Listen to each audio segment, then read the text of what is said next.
2004, when that girl wrecked her car and then just completely disappeared, like up in the Northeast. Oh, not that one, the other one. This is Brianna Maitland's story. This case has been compared to Maura Murray's from the jump. It was shortly after Maura Murray went missing, and two young girls kind of looked alike, crashed their car and disappeared, and police were quick to say no, they aren't connected. But P.I. Greg Overracker.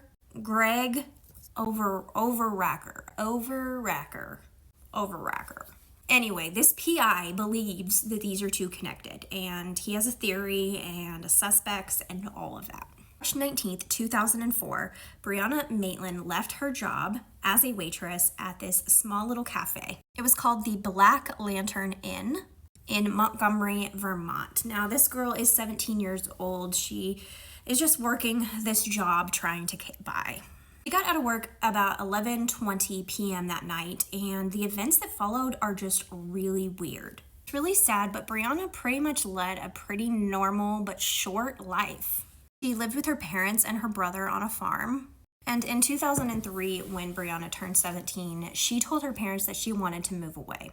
She had friends that lived a little farther away and that she just wanted to be closer to them and wanted to change schools and just wanted to get away. She moved schools about 15 miles away, and she kind of couch surfed with a lot of her friends. She stayed in and out of different friends' homes. In February 2004, she did drop out of school. She wanted to complete her GED, and she did end up living with a friend and working a couple of jobs, one being at that restaurant. Only 3 weeks before she vanished, Brianna got into a fight with another girl. It had been one of her friends in the past, and this girl beat her up because of a boy. I mean, when I say beat her up, she had a concussion, she had a broken nose. Brianna did not fight back. She just kind of took all the punches. The day of her disappearance, Brianna did finish her exam for her GED, and her mom and her went out to celebrate and ate lunch together, and then they did a little light shopping. It's kind of weird though, because when they were at the store, her mom looked over and it seemed that Brianna was kind of distracted by something. Brianna said, "I will be right back." She went outside and she came back. When she came back, she seemed extremely upset by something. And so her mom asked her what was going on, and she said she just wanted to go home and get ready for work. Her mother dropped her off at home about 3:30 or 4 to get ready for work. She was driving a 1985 Oldsmobile sedan registered to her mom, Kelly. That night when she left work, she was alone. She had left work, told her coworkers, "I'm gonna go home and get some Z's because I'm tired." Next day in the afternoon, Brianna's car was found in the most awkward way ever. It was only about a mile away from where she left work, from her work, and it was like backed into this old abandoned house. It was called the Dutchburn House, I guess, to people that were local there. And like I said, it was like backed up to it, to where it almost looked like it crashed. There was even a piece of siding like down onto the car. But it looked very odd. 2 of Brianna's paychecks were found on the front seat of the car. But I don't know how this got misreported or whatever, but it didn't link up that that was her car and that she was missing for a couple of days. There were some things around the car. There was like smoked cigarettes, unsmoked cigarettes, a water bottle, just random things. There had been also reported some jewelry outside the car. It just seemed like there was weird circumstances, if you know what I mean. When police got to the car, because it was reported there, they thought that it was just a drunk driver who had left it there. And so they had it towed, not connecting it to Brianna, who had been reported missing about like a couple of days later by her roommate. Her mother didn't even know she was missing for about 5 days. And when she saw the photo of how the car was parked, she knew that it wasn't her daughter who did that. It did not seem like Brianna. There were a few sightings of the car throughout the night. It could have been there as early as 11:30, which is just like 10 minutes after she left work. It's insane about how much time that she just disappeared. I guess a couple stopped to take pictures of it because it was kind of a weird thing, and they had saw the jewelry and a backpack, and they didn't see anybody around it though. They took a couple pictures and they left, but there was also some other reports of people seeing this car and being like, that's strange, it's not supposed to be there. Police first said that she ran away and that this car looked like a staged accident. Man, this is really familiar. After interviewing some friends, they realized that Brianna did have a past of using illicit, illegal activities.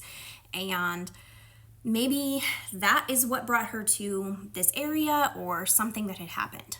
They also said that Brianna had met these two men. Last names Ryan and Jackson.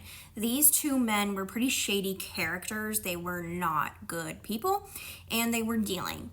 And Brianna had gotten stuff from them. Now, in an affidavit, someone had sworn testimony that they had confessed or they had saw or something that Brianna was taken by these men and that she was in the basement. Now, none of this anything has come of it, but it's definitely interesting. This person also said that she was cut up and left on a pig farm, so you never know what's true. I'm saying that because I don't believe that that has any validity to it. In other cases, it does, but that gets thrown around a lot, and I hate that. In 2016, police came out and said that they did have DNA from the car. This was big because maybe this could lead to something. In 2022, they said, we got a match. And it's 2025 and we still have nothing. So I don't know where this case stands. If we have a match, does that mean that they believe nothing happened? Something happened? Where is she and who did it and did they do it? And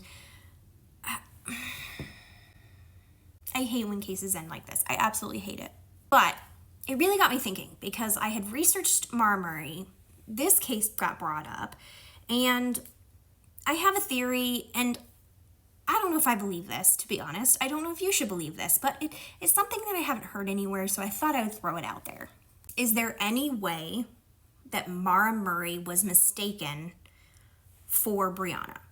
I mean, it fits in with the intruder kind of theory or the, I don't know, person of interest theory. There's no suspects in Maura Murray's disappearance.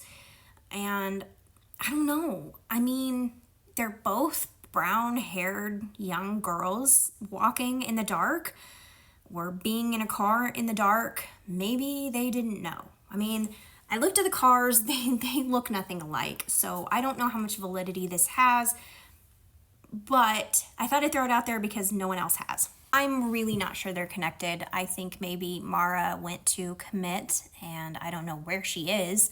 And I think Brianna got mixed up in some things that unfortunately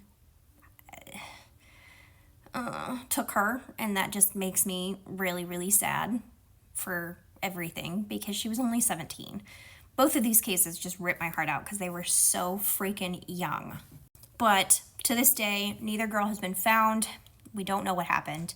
And if you have any more theories or think mine holds any weight, please let me know below. If you think I'm crazy, that's fine. Because my head is just spinning. I want some kind of answer.